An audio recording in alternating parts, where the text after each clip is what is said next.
Path factors of wisdom. Right view and right thought. 1. Introduction.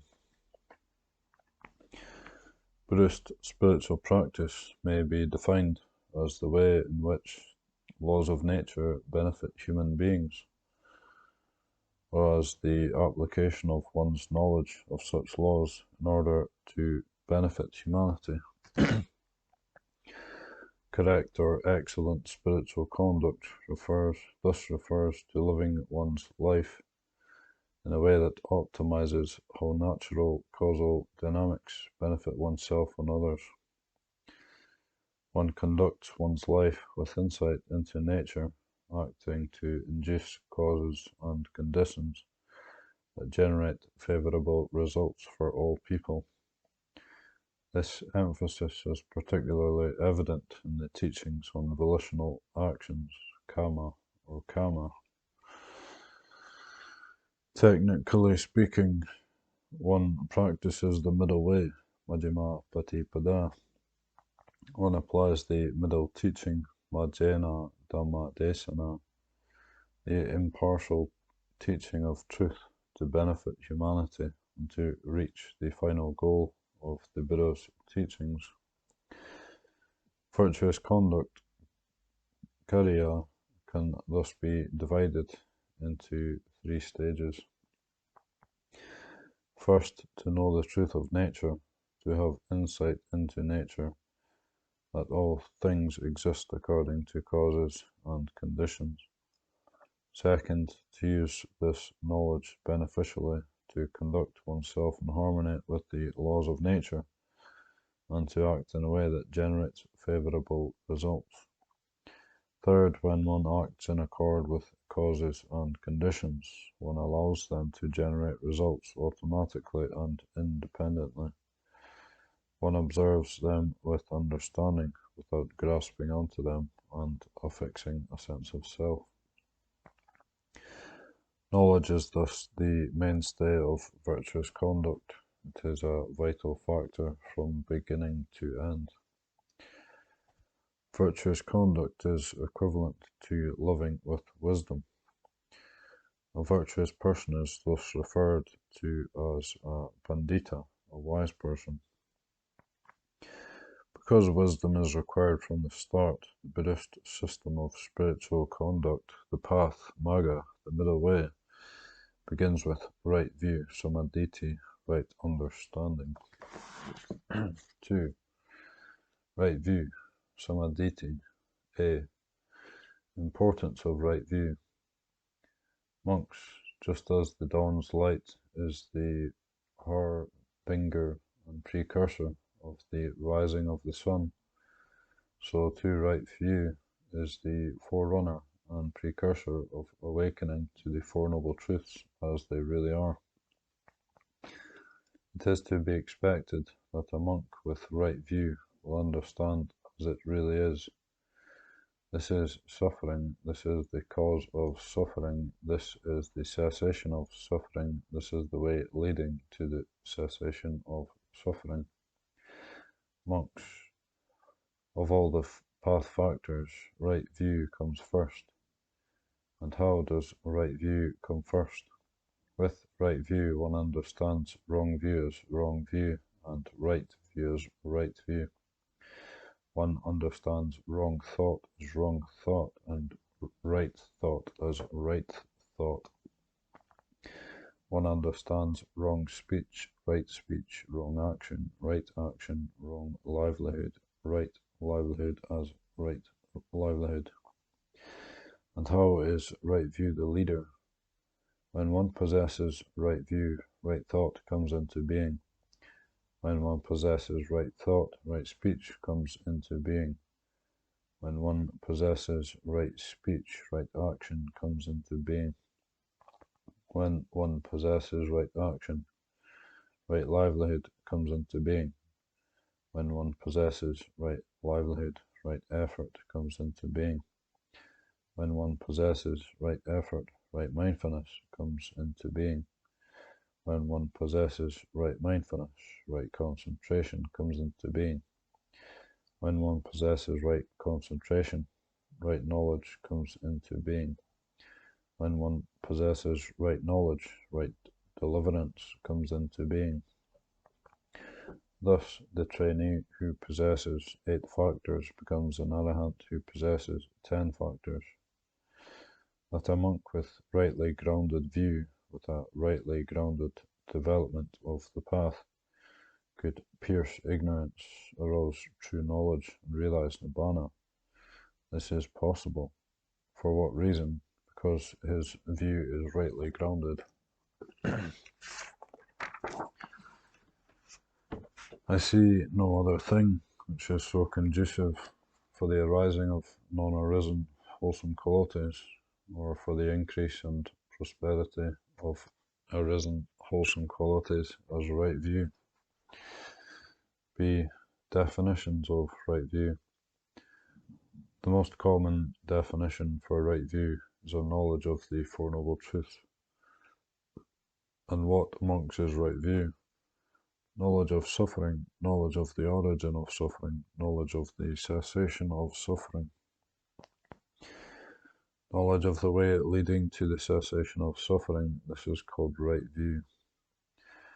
Other definitions include to know both wholesome and unwholesome qualities, along with their root causes. When a noble disciple understands the unwholesome and the root of the unwholesome, the wholesome and the root of the wholesome, in that way he is one of right view. His view is straight, who has unwavering confidence in the Dhamma and has arrived at this true Dhamma. To discern the 3 characteristics, a monk discerns as impermanent physical form, feeling, perception, volitional formations, consciousness, which is actually impermanent. This discernment of his is right view. Seeing rightly, he experiences disenchantment. With the end of delight comes the end of lust. With the end of lust comes the end of delight. With the end of delight and lust, the heart is liberated and is said to be thoroughly liberated. A monk discerns as impermanent the eye, ear, nose, tongue, body, mind, physical form, sounds, smells, tastes, tactile objects, mental objects, which are actually impermanent. This is discernment of his right view. To discern dependent origination, for examples, see chapter 4. The Buddha also defined 2 levels of right view connected to the tense, sawa, and transcendent right view. And what monks is right view? Right view, I say, is twofold.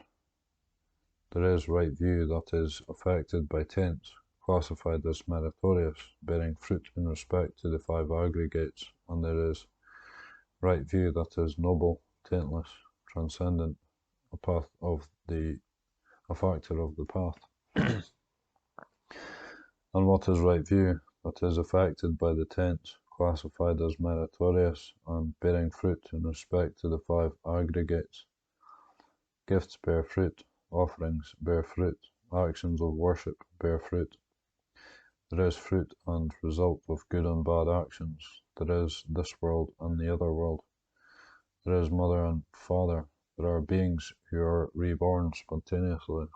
There are ascetics and Brahmins faring and practicing rightly, who, having realized this world and the other world for themselves by direct knowledge, make them known to others.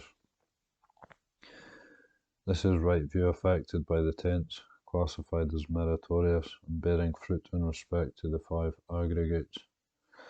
And what is right view? That is noble, taintless, transcendent, a factor of the path. Wisdom, the faculty of wisdom, the power of wisdom, the investigation of Dhamma, enlightenment factor. The path factor of right view in one whose mind is noble, whose mind is taintless, who possesses the noble path and is developing the noble path. This is right view that is noble, taintless, transcendent, a factor of the path. C. General points. Deity is most often translated as view, but its meaning also includes belief, ideology, opinion, rational knowledge, things conforming with personal understanding, principles deemed acceptable, agreeable notions, cherished opinions, preferences, and personal values. The meaning of this term also includes a person's ideals, worldview, outlook on life, and basic attitudes which result from such views, knowledge, and preferences. As mentioned earlier, there are two levels or kinds of view. First, views and understanding connected to a sense of value, say of what is good and bad, appropriate and inappropriate. And second, views and understanding about the truth, say of what something is, how it exists, and from where it originates. Views, personal understanding, and cherished beliefs exercise great influence and control over how people live their lives and over a society as a whole. The teaching on the 10 courses of action, Kama Patta Deity, is classified as mental karma, which has more serious consequences than either physical karma or verbal karma. This is because mental karma is the underlying cause for physical and verbal actions. Views are able to lead individuals, society, or the whole human race to either prosperity and freedom, or to decline and ruin. This is apparent in the lives of individual people. Views determine how one lives, both in terms of possessing information and of outward expression, to how one looks at the world, and to how one acts in relation to the world. This begins with how one interprets, evaluates, and judges new experiences. Views determine what things or aspects of things one seeks out and selects, and what things one favours or disfavours. They then influence the course of one's thoughts, speech, and actions, the way one responds, reacts, and deals with things, how one speaks or behaves towards another person, an object, a surrounding, or a situation, along with how one creates justifications for such speech and action. Technically speaking, views determine other mental factors, beginning with one's thoughts, sankappa, making them either right, samma, or wrong, miccha, accordingly. The importance of views in spiritual practice is obvious. For example, if someone likes money and sees material wealth as life's goal, as the yardstick for success, and as the sign of self-importance, he will strive to gain such wealth. Both this person's education and work will be undertaken for this purpose, and he will measure, appraise, and honour others by using wealth as the criteria. If such a person is morally deficient, he will seek wealth indiscriminately, without considering if his actions are righteous, and he will look upon those poor people who are morally virtuous as foolish, old-fashioned, worthless. If a child believes that having power is good, he will incline towards asserting power, enjoying domineering and bullying others.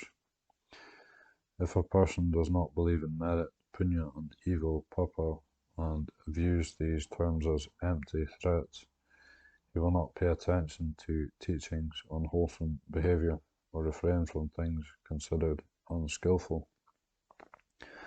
When one lacks a deep understanding of life and of the world as being ultimately unstable and fleeting, one tends to cling to the body, to life, to possessions, and to people.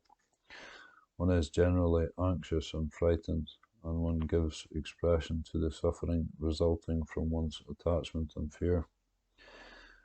With all of these examples, the opposite is also true. Wholesome views lead to a wholesome outcome.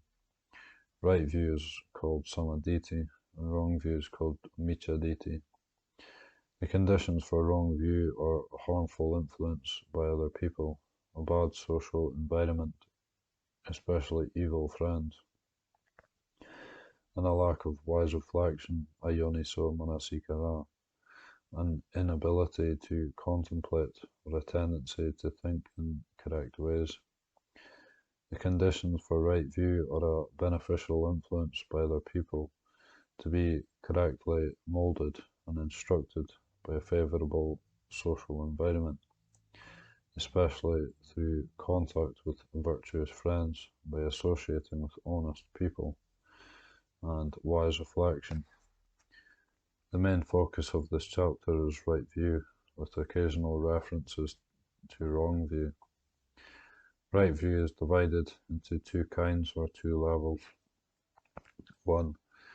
Mundane right view, lokia samaditi, views connected to and dependent on the world, views, beliefs and understanding about the world that correspond to principles of goodness, accord with the way of righteousness, or are in harmony with virtuous behaviour, as described in the sutta passages above. Generally speaking, this kind of right view is a result of external teachings, parato gosa, or of social factors, and it relies on faith as a link or as a guiding force. In particular, it results from the instruction one receives from society, say through teachings and training in ethics and by cultural transmissions. It is related to wise reflection. The kind of wise reflection applied here generally encourages a person to engage in wholesome activities. This kind of right view is associated with evaluation: what is good, bad, right, wrong, better, worse, what should and shouldn't be. And it also encompasses belief systems and teachings which preserve these values of goodness. Because this kind of right view stems from social conditioning and external transmission, it manifests as teachings, rules, standards, and beliefs established or prescribed by human beings. As such, these views are superimposed on, or they are one step removed from, the laws of nature. They are therefore mundane. Their details and particulars vary according to time and place, and change subject to surrounding social developments. Personal likes, preferences and values are included in this classification of mundane views. Although the detail of this kind of view change according to different places and time periods, there is a general principle for determining what is right view, namely the principle or law of karma. This is because the law of karma is a truth or a law of nature that confirms or validates the entirety of human behavior. Mundane right view is confirmed by this law of nature, and it is in harmony with this natural truth.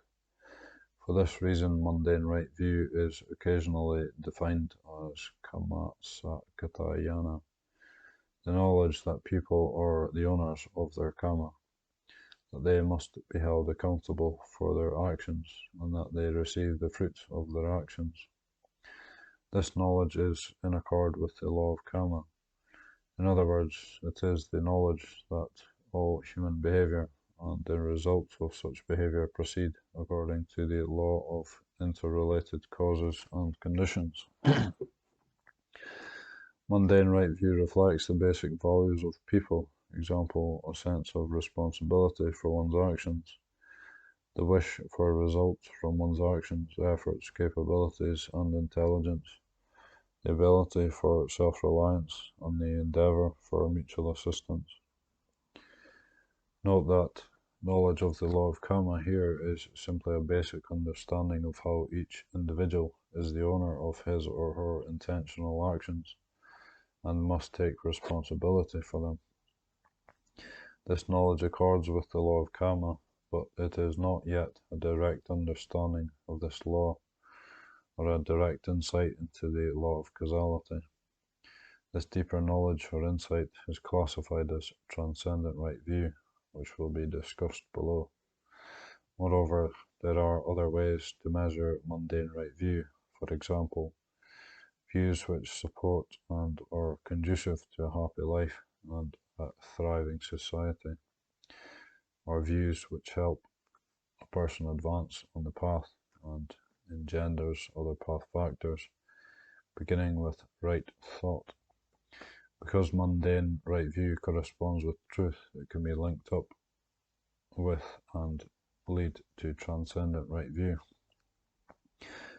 2. Transcendent right view, Lokutara Samadhi, knowledge and understanding about life and about the world, which accords with truth, an understanding of the nature of reality, an understanding of nature. This kind of right view results from wise reflection, which is an internal factor. Beneficial teachings by other people or having virtuous friends can help only to the extent of encouraging people to apply wise reflection and to see for themselves. This kind of right view cannot arise by simply listening to others and believing them by way of faith. It requires investigating nature and understanding phenomena directly. Therefore, transcendent right view is independent of teachings, rules, and beliefs created by people additional to and separate from the laws of nature. It is free from social influence and not subject to varying external factors. It is a true connection with nature, whose characteristics remain the same in every place and era. This kind of right view is transcendent. It is timeless, not restricted to a specific time era. It remains the same knowledge required for comprehensive wisdom and liberation in every time and place. This second kind of right view, transcendent right view, refers specifically to clear knowledge relating to the stage of path and fruit, resulting in awakening. Having said this, right view connected to path and fruit is a consequence of the same kind of right view belonging to unawakened beings. Therefore, I suggest defining the right view in this second classification that still belongs to unawakened beings as right view conforming to transcendence. The fruits of transcendent right view, or even right view conforming to transcendence, are much more profound than those of mundane right view, and they are able to utterly transform a person's personality, completely uproot negative qualities in the mind. Only this level of right view is able to eradicate the defilements, not merely suppress them, and is able to create true stability in regard to virtue. One is not swayed by the values and perceptions instilled by society because one has penetrated through the level of conventional truth and seen the underlying reality.